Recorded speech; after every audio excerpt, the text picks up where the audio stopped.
I still remember the chill in the air the night Edward told me, the way the wind crept under the edges of the door, curling around my ankles as I sat frozen on the couch, the half-finished cup of coffee in my hand trembling. "He is back, and I think we should just be friends," Lucy said, her voice deceptively calm, like she had rehearsed it 100 times. And just like that, after years of building a life together, after countless dreams and quiet mornings together, she walked away from my marriage. I only said, "All right." I watched her leave, the door clicking softly behind her. No yelling, no slammed doors, just a quiet erasure of everything I thought we had. My chest felt hollow, each breath echoing in the empty apartment. I wanted to reach for Edward, to beg him to stop this, but my body refused.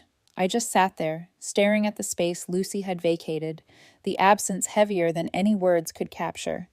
3 months later, she showed up at our Montana cabin, mascara streaked, voice breaking, explaining how her dream documentary project had collapsed. She looked at me like I would drop everything to comfort her, like I hadn't just watched her destroy my marriage.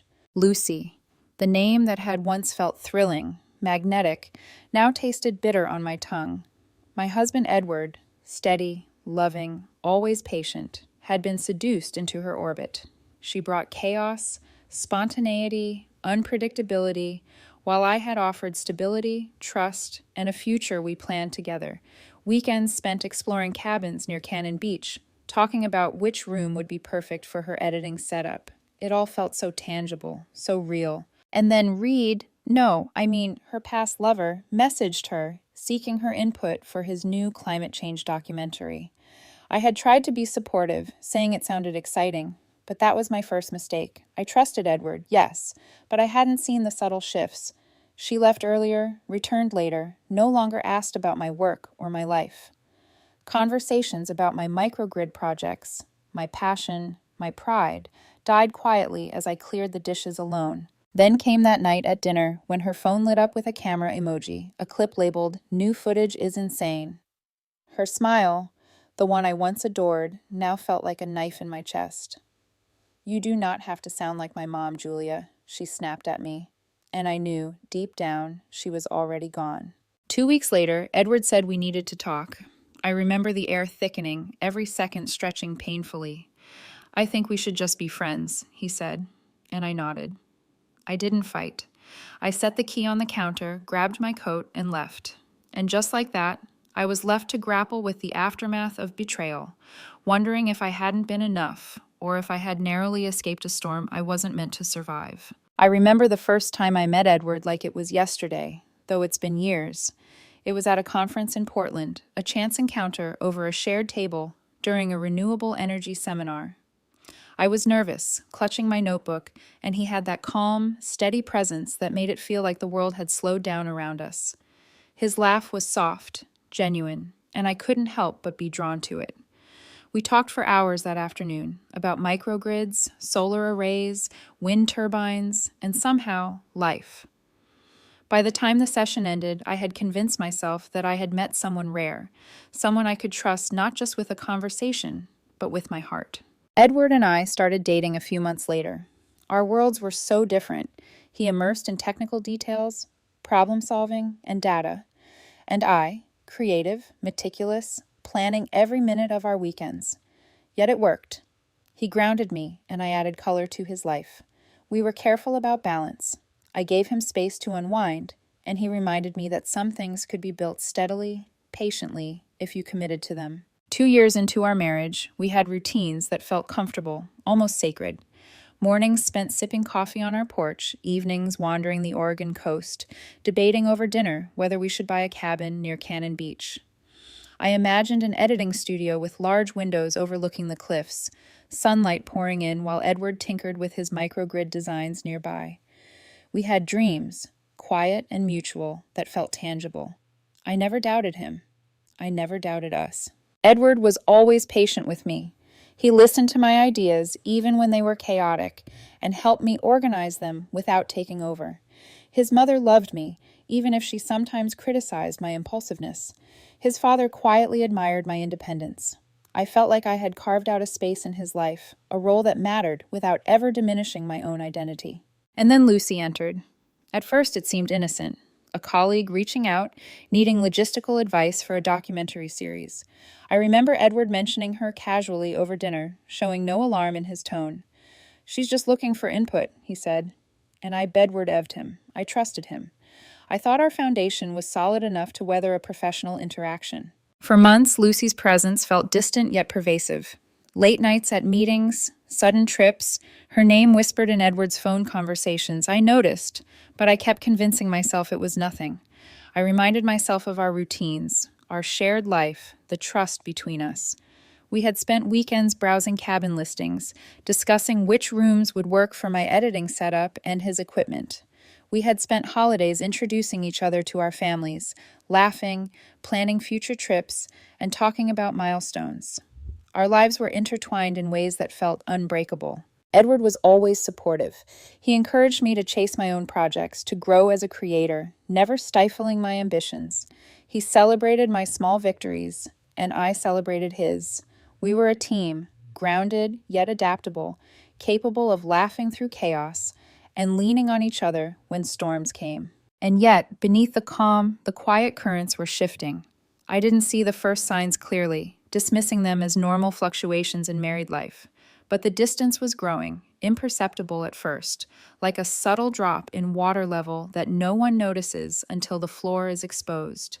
That's when the story of us began to fray, quietly, until it would shatter completely. It started almost imperceptibly.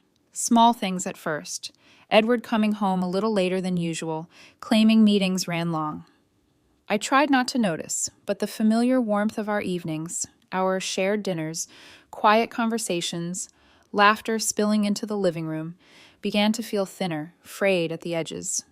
I would glance up from my laptop, expecting him to ask about my day, only to see him distracted, thumbs tapping furiously on his phone. Then came the texts. Short, almost casual, from Lucy. "New footage looks amazing," or "Can you help me figure this out?" Edward would smile at them, a soft smile I hadn't seen directed at me in months. Something in his expression made my stomach twist. Not jealousy, exactly, but a creeping sense of unease I couldn't shake. I asked once, hesitantly, "Is she okay?" And he reassured me, "She just needs guidance, Julia. It's work. You know me."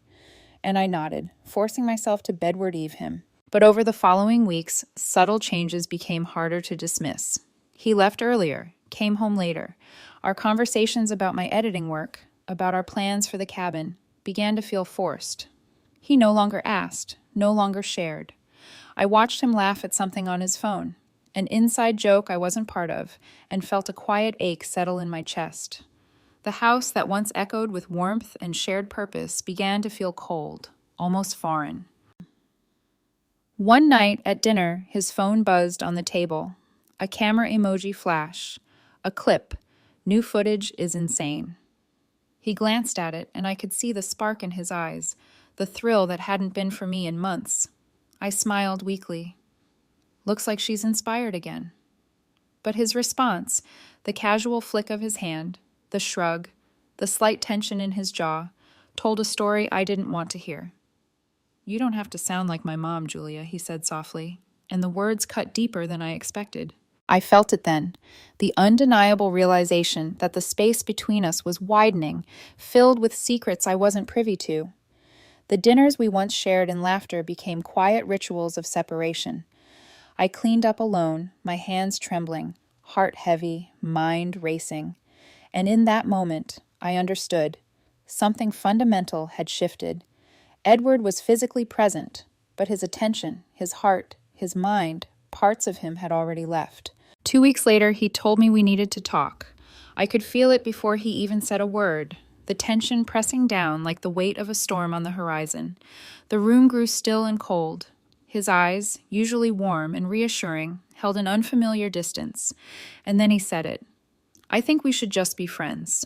You deserve someone who's as sure about this as you are." I nodded, a slow, hollow motion. My body knew the truth before my mind could process it. He had already made his choice, and I realized, with a mix of disbedwardif and aching clarity, that I had been holding onto a version of him that only existed when it was convenient, when chaos hadn't pulled him elsewhere. Even now, the memory of that night, of the quiet dissolution of what I thought was unshakable, makes my chest tighten. The first seeds of conflict had been planted, subtle and almost invisible, but they grew into a storm that would uproot everything I had built with him. It hit me like a blow I couldn't have anticipated. I had spent weeks noticing the small fractures, the quiet distance, convincing myself that maybe Edward was just stressed, that maybe Lucy's presence was professional and harmless. But that evening, when I walked into the house after a long day reviewing microgrid schematics, the truth was unavoidable. The air felt heavier than usual, tense, almost charged. I found Edward sitting on the couch, Lucy perched beside him, her leg brushing his, laughing at something I couldn't hear. The sight made my stomach lurch. I froze in the doorway, hands gripping the edge of the doorframe, breath caught somewhere between fear and dis-Bedward-F. They didn't notice me at first, and for a moment I felt invisible, like a ghost intruding on a life that was no longer mine. And then Edward looked up, his eyes meeting mine, just for a fraction of a second, and the warmth that had always been there, the trust, the safety, was gone. "Julia," he said, almost softly, as if his tone could somehow soften the blow, but there was no comfort in it. Lucy's smile faltered slightly when she realized I was there. "Oh, Julia," she said, too bright, too casual. "I didn't expect you so early." I wanted to scream, to throw the carefully curated life I had built around them into chaos, but instead my voice came out controlled, deadward berate. "What are you doing here?" I asked, trying to keep the tremor out of my tone. "Filming some behind-the-scenes content," Lucy said, too rehearsed. Her eyes darted toward Edward, and I saw it, the silent acknowledgement that I was no longer the center of this world. Edward cleared his throat, sitting upright. "It's not what it looks like," he said, a phrase I had heard countless times in the media, in books, in stories about betrayal. But hearing it from him made it almost unbearable. I had loved him, trusted him. We had built dreams together, and now I was supposed to Bedward Eve that this laugh, this touch, this energy shared with her was innocent? I remember the quietness after that, the way the room seemed to shrink, pressing me against the walls as my heart raced, the way Lucy's hand brushed his arm again, lightly, deadward berately, and he didn't flinch, he didn't pull away. And in that silence, in the weight of that unspoken truth, I understood. I had been a spectator in my own marriage. The trust I had poured into Edward had been quietly siphoned away, day, by Lucy's presence and his willingness to be captivated. I sat down across from them, my hands clenching my knees so hard my nails dug into my palms. I tried to breathe evenly, tried to gather words, but nothing seemed sufficient. "Why?" I finally asked, voice low, steady, though my chest was pounding. "Why would you do this?" Edward looked at me, eyes clouded, conflicted, but ultimately resigned. I didn't plan for it, Julia. I didn't mean for it to happen like this." Lucy's expression softened, a small, almost smug smile. "Sometimes life just takes you where it takes you," she said. I felt something shatter inside me, a quiet breaking that no one could hear. 2 years of shared plans, whispered dreams, mundane mornings together, all of it felt suddenly fragile, disposable. And I realized then that nothing would ever be the same. The foundation we had painstakingly built wasn't cracked. It was gone, replaced by something I had no control over, no recourse for, no shield against. That night, I left the house without another word. No slamming doors, no dramatic confrontation, just the weight of my own grief, my anger, my dis-Bedward-F, pressing down as I walked into the cold Montana night. Every step was heavy, deadward berate, as if walking away could somehow preserve what little dignity remained. As I drove to a motel for the night, I kept replaying the image of them together, her hand on his arm, his gaze lingering on her in a way it had never lingered on me. I thought about all the small signs I had missed, all the subtle changes I had excused, all the times I had trusted blindly. And I realized, with a sickening clarity, that this was just the beginning. The fallout had begun. I spent that first night in the motel staring at the ceiling, the hum of the heater filling the silence, trying to make sense of the storm that had erupted in my life. My mind wouldn't stop racing.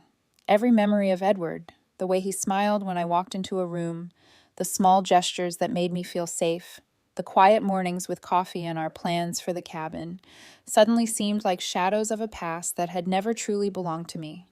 The betrayal wasn't loud, it was subtle, insidious, creeping into every corner of my marriage until I realized too late that I had been living with ghosts. I replayed their expressions over and over in my mind. Lucy's small, calculated gestures, the way she laughed at things I didn't understand, leaning closer to Edward as if she owned the space around him. And Edward, my husband, my partner, my supposed anchor, his hesitation, his divided gaze, the flicker of something forbidden in his eyes. I wanted to scream at him, to shake him until he remembered who I was. But all I felt was the numbness creeping through my veins, a strange, cold detachment. The next morning, I sat alone on the motel balcony, wrapped in a thin blanket against the crisp Montana air, watching the fog roll over the mountains. It seemed poetic, almost cinematic, but the scene only deepened my isolation. How had I missed the signs? The late nights, the distracted conversations, the way he avoided my eyes when Lucy's name came up. I had trusted him completely, and in return, I had been side Edwarded, rendered invisible. I called my closest friend, letting the tears spill into the phone in quiet, restrained bursts. "I don't know who he is anymore," I admitted, voice shaking, "and I don't know if I even know myself after this." My friend listened without interrupting, and just that silent support, the knowledge that someone else could witness my pain, gave me a fragile thread of stability. By midweek, I had started unpacking my emotions more systematically, almost clinically. I made lists in my notebook, moments of intimacy that had felt real, moments that had felt strange in hindsight. I noted every late night, every unexplained distraction, every instance where Edward's attention had slipped toward someone else. Writing it down made it tangible, unavoidable. It was no longer just a creeping suspicion. It was real, verified by my own eyes. At night, I would walk the empty streets of the small Montana town, hands in pockets, breath visible in the cold air, imagining conversations I would never have. What would I say if I confronted him? Could I even trust my voice to stay steady? The thought of speaking to him, trying to reclaim the life I thought we had built, made my chest tighten. And yet, there was a flicker of something else, a quiet, simmering awareness that my worth wasn't defined by his choices, by her intrusion, by the chaos they brought into my life. I began to notice subtle shifts within myself. A tightening in my posture became a grounding force, reminding me that I was still here, still whole, still capable of thought and action. I started small rituals, making coffee just the way I liked it, going on long walks to observe the Montana landscape, taking notes for my own creative projects, reclaiming time that had been quietly swallowed by the slow erosion of my marriage. These routines weren't distractions.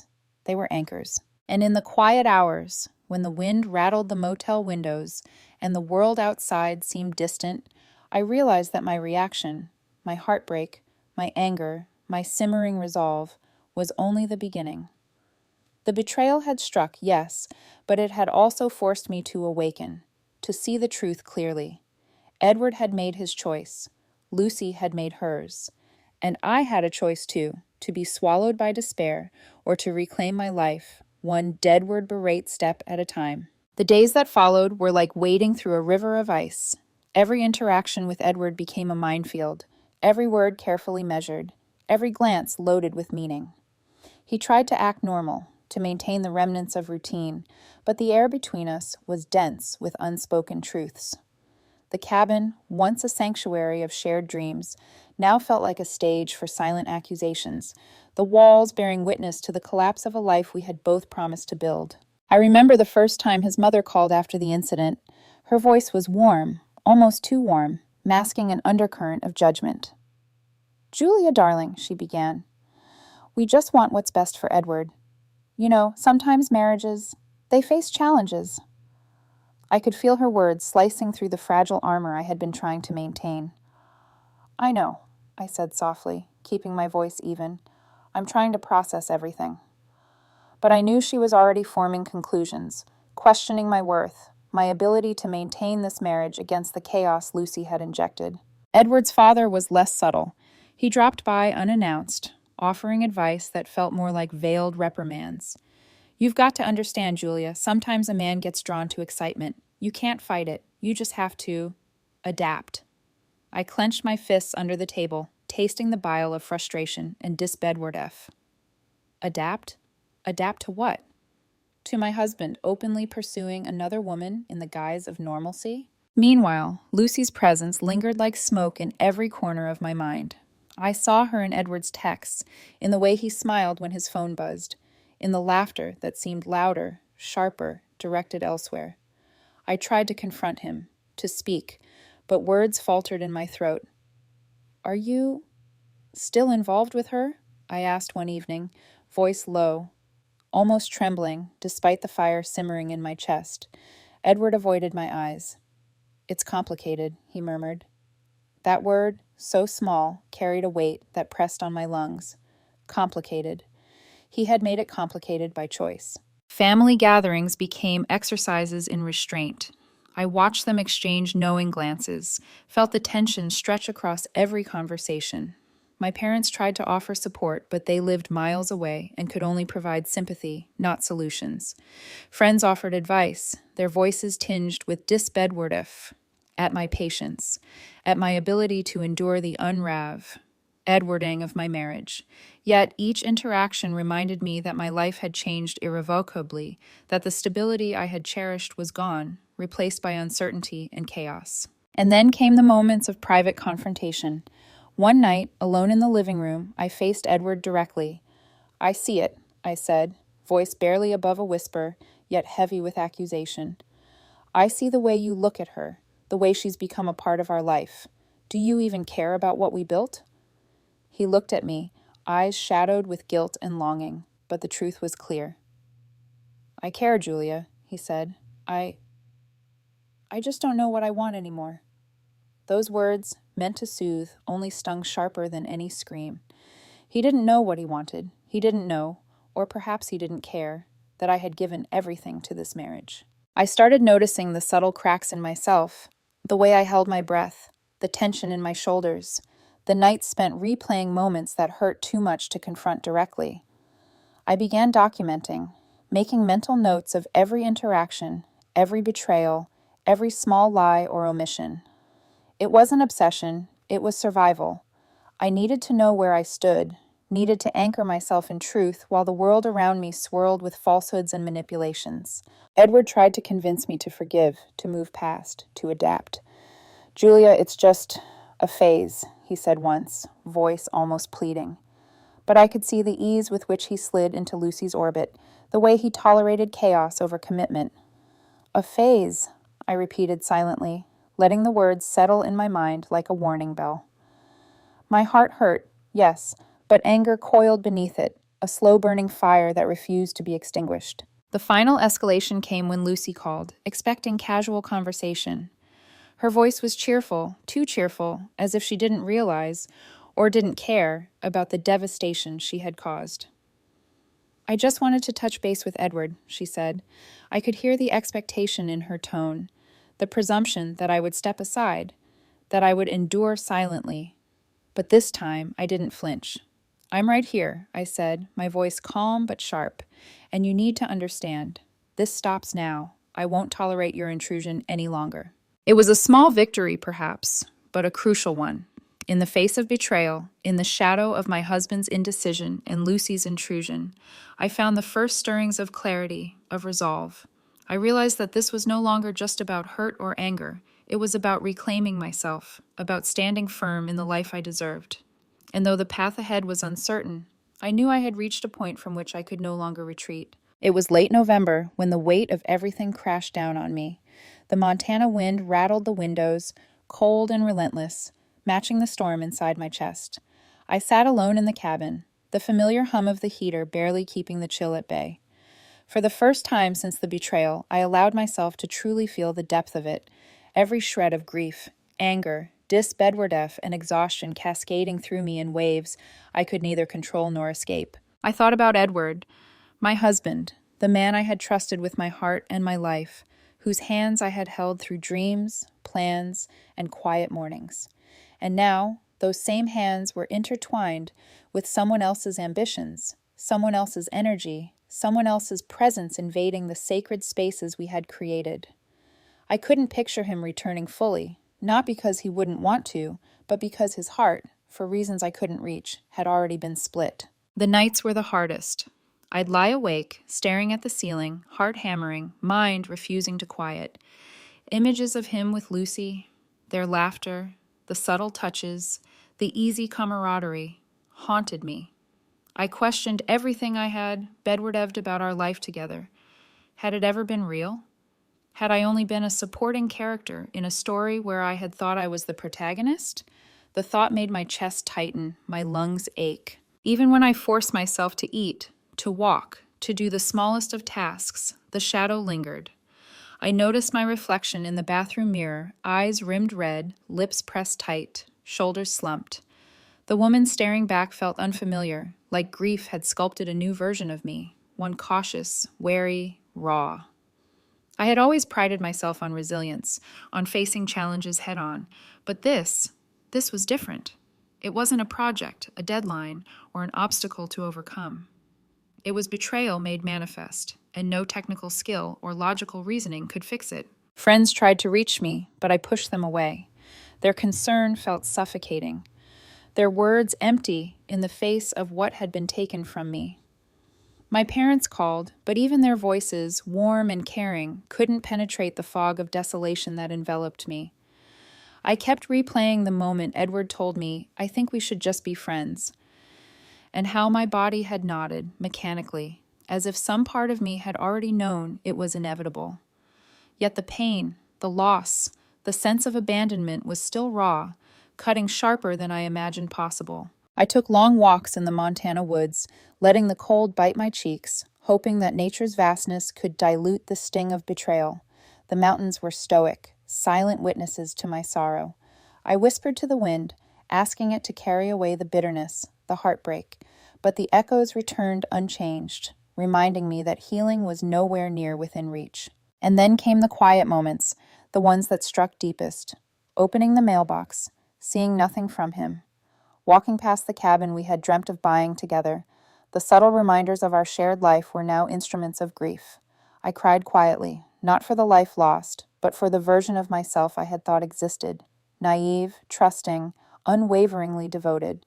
That Julia felt gone, replaced by someone who had to learn to survive without the man she loved, without the certainty of the life she bedward-eaved in. I questioned everything, my choices, my worth, my ability to love and trust again. The isolation pressed down, making each breath heavier.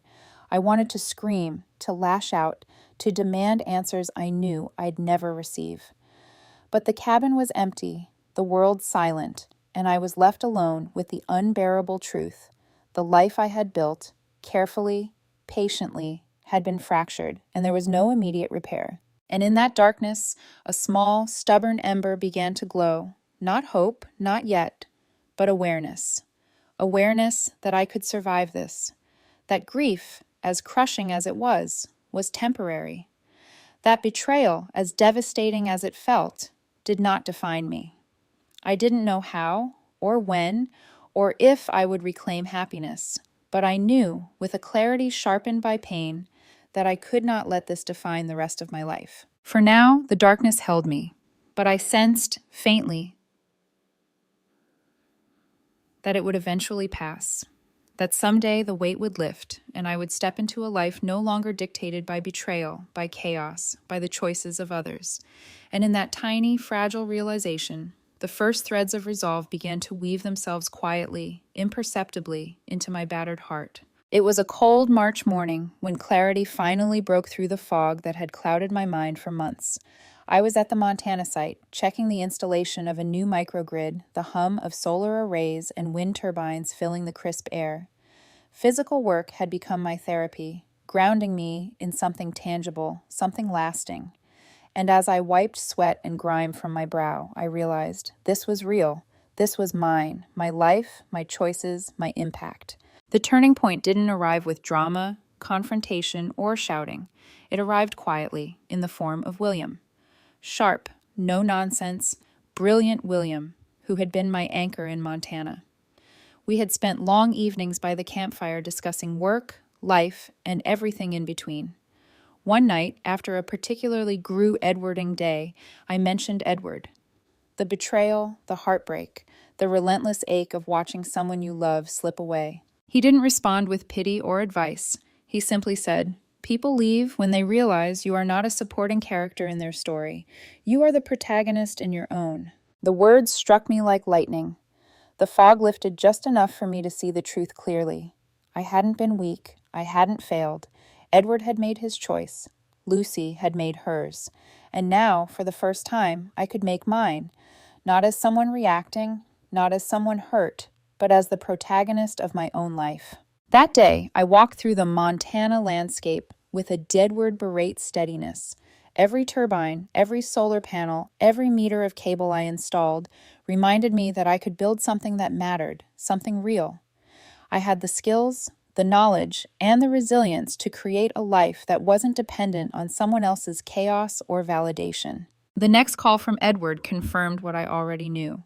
He tried to reconnect, to explain, to soften the edges of the months of betrayal. But I listened calmly, without anger or desperation. "I made my choice," I said, voice firm, steady. "You made yours. There's nothing left to negotiate. We live with the consequences of our actions." And in that moment, I felt power return to me. Not vindictive power, not the desire to punish, but the deep, unshakable authority of someone who knows her own worth, who has survived heartbreak, and who refuses to be collateral damage again. Later, when Lucy reached out, professionally, she claimed, though it was obvious it was personal, I responded with composure, setting clear boundaries. I realized that control over my own narrative, over my own life, was mine to reclaim. Not because I needed to hurt them, but because I had earned the right to define my own happiness, my own path. I began documenting my projects, taking pride in every successful installation, every energized community, every step forward. My life was no longer defined by betrayal, but by action, by creation, by integrity. And in that clarity, I understood something profound. Walking away with dignity, refusing to let chaos dictate my life, was the ultimate act of power. By the time spring arrived in Montana, I wasn't just surviving, I was thriving. I had reclaimed myself, my work, my passion. And while Edward and Lucy remained figures in my past, they no longer held sway over my present.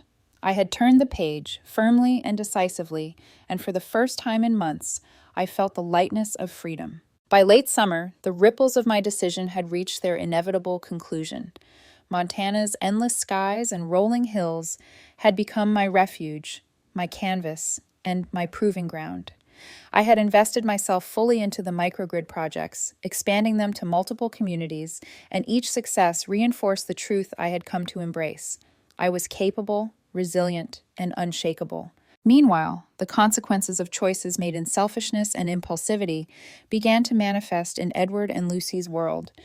I learned through mutual acquaintances that Lucy's documentary project had collapsed completely. Without Edward's unstable support and fueled only by her own erratic energy, her funding had vanished. She scrambled to salvage what she could, but the narrative was incoherent, the production floundering, and the backers lost patience. I felt no satisfaction, no schadenfreude. I only observed. The chaos she had chosen, the thrill she had chased, had caught up with her, leaving her in the wreckage she had so willingly created. Edward, for his part, was forced to confront the reality he had avoided for months. His work suffered, his credibility fractured, and the people who had once admired his vision now questioned his judgment. He tried to reach out to Lucy, to mend bridges, but the opportunity had passed. She was absorbed in damage control, unable or unwilling to repair the rift he had helped widen. I saw the truth clearly. Neither chaos nor charm could restore what was lost.